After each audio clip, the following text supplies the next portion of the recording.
everyone, welcome to another video. I'm so sorry that I haven't been here to post in half term as I promised to you guys. For those of you who've been with the channel for a while, you'll know that I took quite a lengthy absence around Christmas. The reasons for that were personal, and unfortunately they're still sort of going on at the moment, so I do have quite a bit of personal stuff off the screen that I'm dealing with right now, which is why I've sort of not been here. If you follow me on Twitter, you'll also know that I took quite a risky break to go and see my family at the beginning of half term. They're up in the north and we travelled just as all the storms hit, so it's taken a while to get back down, get the video ready, and to sort of air the very long awaited first video for Luther. For all of you guys who are waiting and have been waiting very patiently, thank you so much for sticking with me. We're gonna crack on with Luther, but before we do so, we've got some shout outs to make today. Before I get into those of you who've subscribed to the channel, I have been shamelessly plugging my channel with some of my classes, so I have a shout out to a few of my year 8s, including Robbie, Daisy, B, Dylan, Angus, Logan and Devon. Thank you guys so much for subscribing, and big thank you also to Jodie, to Callum, to Blurry Faced, to Latimer Media, to Unicorn, Siwa, and also to DJ as well. Thank you guys so much for subscribing. If you haven't had a shout out but you have subscribed, send me a comment in the comment section below and I'll get that shout out for you in the next video. You can also get in touch with me through Twitter and let me know that you need a shout out, and you'll get one in the next video. So let's start. So this video is going to sort of break down Luther and give you a little bit of an overview on different aspects to do with the show as a whole, rather than just the single episode for those of you who are studying Luther. So Luther falls into the drama genre, but within drama there are an awful lot of subgenres that you need to be aware of. So there is crime, medical, so medical drama will be things like Grey's Anatomy or ER or Casualty, that sort of thing. Period dramas, things like Pride and Prejudice or Downton Abbey.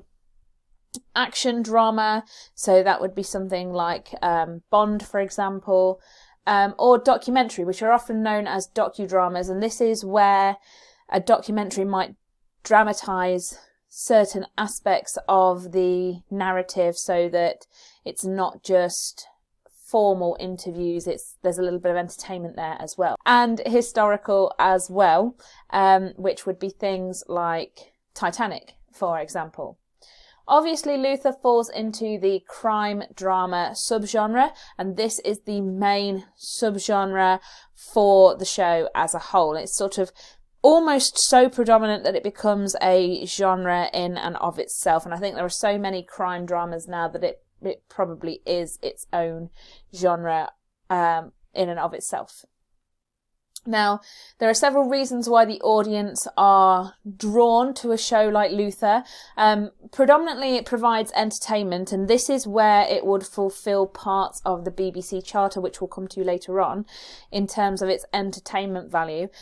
And the reason for that is that obviously because it's a crime drama, people want to know not only who committed the crime and who did it, but they also want to know how, and you sort of get these armchair detectives, these sort of sofa detectives, where we're put in the position of working on that team and we perhaps work things out before the characters do. So not only does it sort of fulfill this entertainment that we need to know that the bad guy is going to be caught because we've seen what's happened, but we also get this sense of dramatic irony where we know more than the characters do, which is why those cliffhangers that we tend to find within crime dramas or at the end of sort of the first part of two-part episodes, that's why they're so effective, because we know what's happened, we know why it's happened, but the characters haven't caught up with the audience.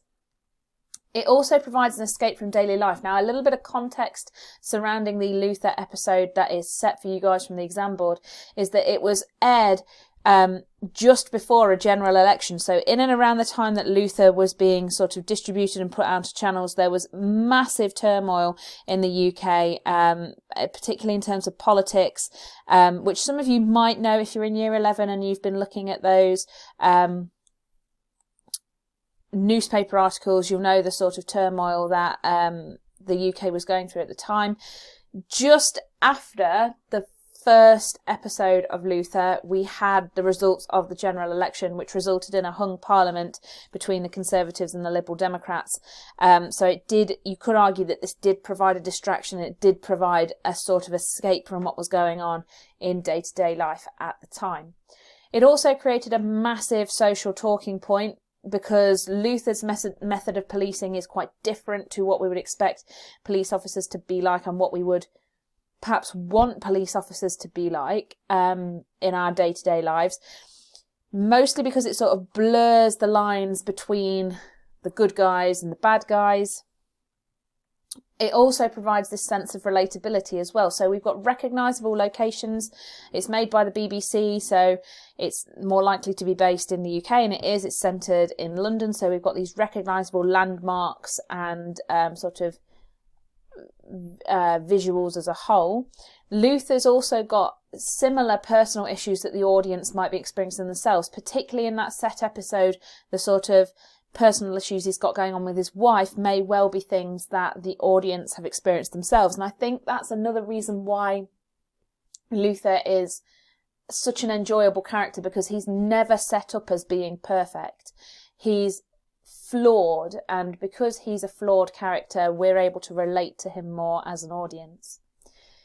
Now, as we mentioned, the predominant genre is this crime drama genre, so we've got a few recognisable conventions and things that we would expect to see within the show as a whole. These are not a sort of complete list. There are other things, even now, that I'm thinking, I probably should have added that to it.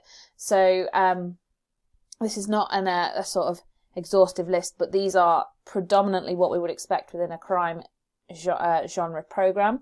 So obviously we would expect to have a main detective, and our main detective is likely to be the hero if we were breaking it down into props theory.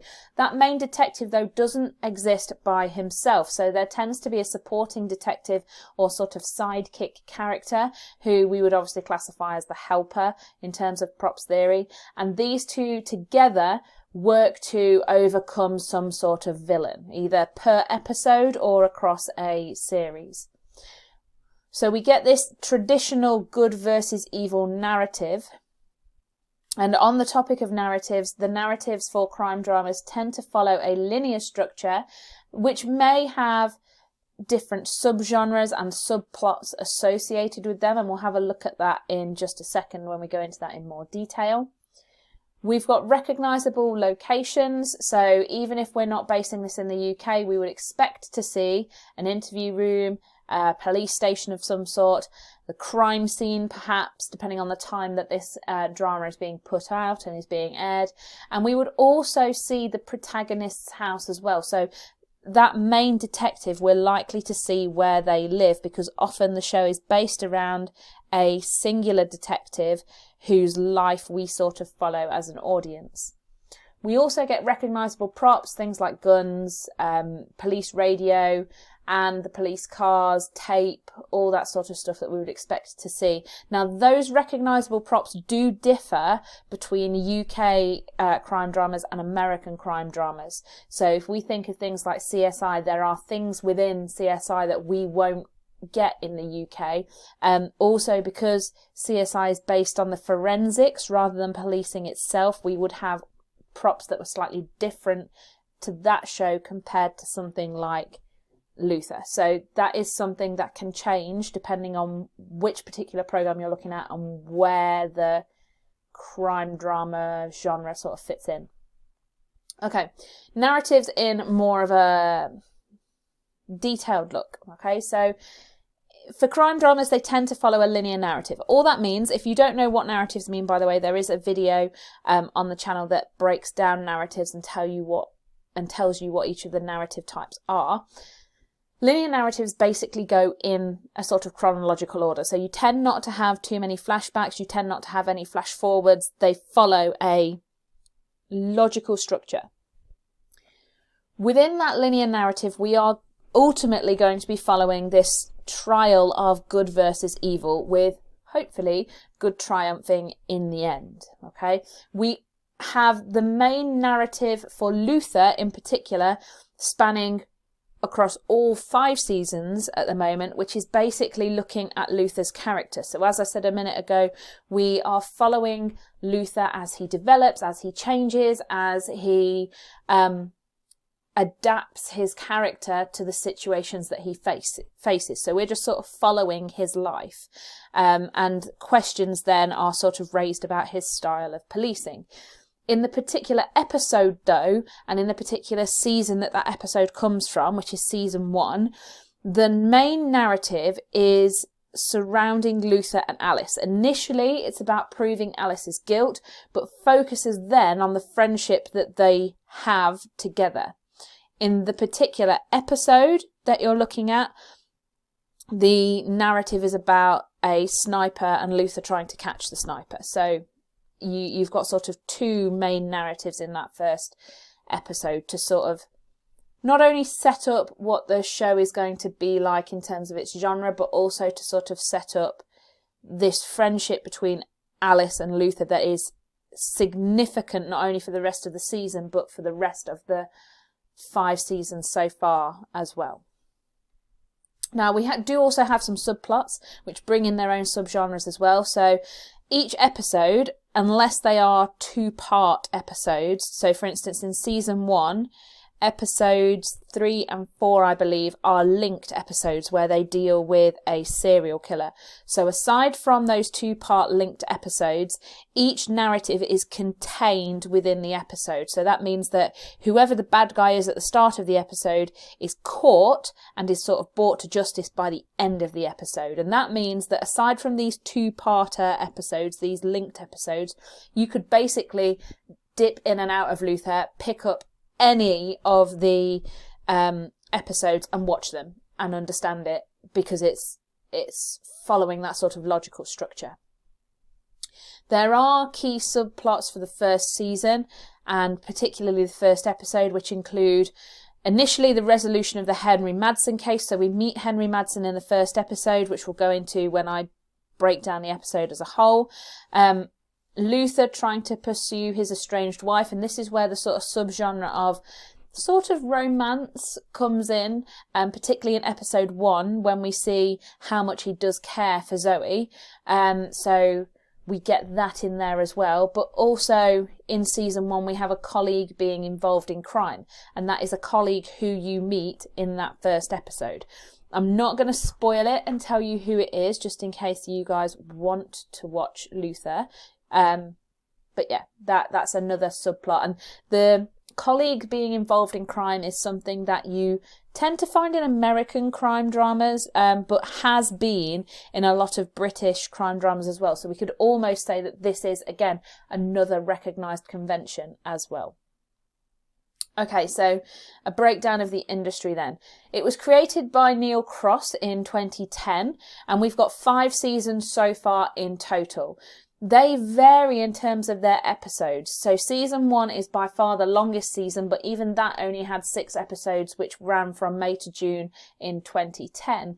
Season 2 then dropped down to 4 episodes, which seems to be the standard for Luther, because as you can see, season 2, 3 and 5 all had these sort of 4 episodes, which sort of sits either within its own month or sort of going across the end of a month to the beginning of another, like the June, July in season 2. Season 4, where we got the December episodes, this was sort of like a Christmas special season. So it's classed as its own season, but they were sort of, the 2 episodes were Christmas specials, airing obviously in December. And then we had season 5, Luther was brought back, predominantly because of how well it had been doing in the US as well. So I believe it had increased audiences in America by something like 87%. So it's obviously doing very well there. And so there's obviously a desire for more episodes to be made. We'll come into that in more detail when we look at Luther and Idris Elba together, because he does have quite a relationship with America, which we'll go into more detail in another video. It's obviously produced and distributed by the BBC. Now the BBC is a public service broadcaster, or a PSB, which means that it is funded by the TV licence fee, which means that certainly in the UK there are no adverts in between the programmes. So the only things that you will see advertised will be shows made, again, by the BBC that will air on BBC. You won't get advertising for commercial products or services on the BBC. It has to abide by the BBC Charter because it's a public service broadcaster, and there are 5 points for the BBC to follow. If you want more information on the BBC Charter, in the radio playlist I go through what each of those 5 points are, one of them being providing high quality entertainment, which we talked about briefly at the beginning. Now, the BBC does make a profit. One of the ways it does that is by showing episodes of shows such as Luther in the USA on a channel called BBC America. Now, BBC America is a commercial channel, so that relies on advertising then to create revenue, and by putting these shows over in America, sort of the American stations buying them up, allows that revenue to be created. We'll come back to that in just a second as well. It's broadcast at 9 o'clock on BBC One, which means it's after the Watershed, and this tells us a little bit about the content in that it's going to be more mature than other shows that are on prior to 9 o'clock, so this gives parents some sort of warning as to what the content will be. And that's also reflected in the fact that when it was released on DVD, it was given a 15 rating by the BBFC. And the reason for that was due to mild sex or nudity, mild use of bad language, and also mild alcohol, drugs, smoking being seen on the screen. More so, it was down to the severe violence and fear created in some of the scenes. Now, obviously, in a crime drama, we would expect to see violence, but it's the levels of violence and the fact that you see the blood and the murder and that sort of stuff, which meant that it was given this 15 rating. There are also elements of convergence and synergy. So it's produced and distributed by the BBC. It's available on BBC iPlayer, which is free, providing you have a TV licence. And the BBC iPlayer often has box sets, which means that people can sort of binge watch the entirety of Luther if you've never seen it before. Another way that the BBC makes money is by selling their shows to subscription services, though, such as Netflix, YouTube and Google Play, which is also where you can access Luther as well. So not only is that convergence, but it does also provide some revenue for the BBC that way. Interestingly, before I actually get to convergence, there isn't an official website for Luther, but you can go to Neil Cross's website where he has a breakdown for Luther, because as you'll see in Synergy, Neil Cross, who created the show, actually wrote a novel for Luther as well. Now, other elements of Synergy are the opening theme, which is Paradise Circus. This is by a band called Massive Attack, and it came from their 2010 album, so links quite nicely to the airing of the first few episodes. And as we said, Neil Cross released a novel based on Luther. Other merchandise includes things like clothing, mugs, posters, sort of what you would expect generally. So hopefully that was quite a useful breakdown. There was loads more that I could add, but I didn't really want to make this video any longer than it is because it's pushing on for 20 minutes already, folks.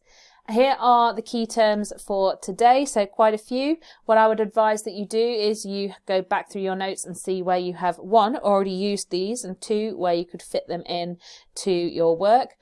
If you want to, you can get in touch with me through Twitter at media_revision. That tends to be where I post more about what's going on day to day with the channel. So if you are looking for any sort of immediate updates, I would advise you check the Twitter page out. You can also pop comments, suggestions, subscription requests or shout out requests rather down in the comment section below. I do respond to everybody who leaves me a comment, even if it's just to like what you have said. You can also get in touch with me through Instagram at GCSE Media Revision. Haven't been posting too much on Instagram at the moment, but one of the things that I did post recently was how to use note cards. So if you are unsure of any of these key terms, check out the Instagram to see how I would break them down and what I would do with them. And I will see you guys soon for the next video.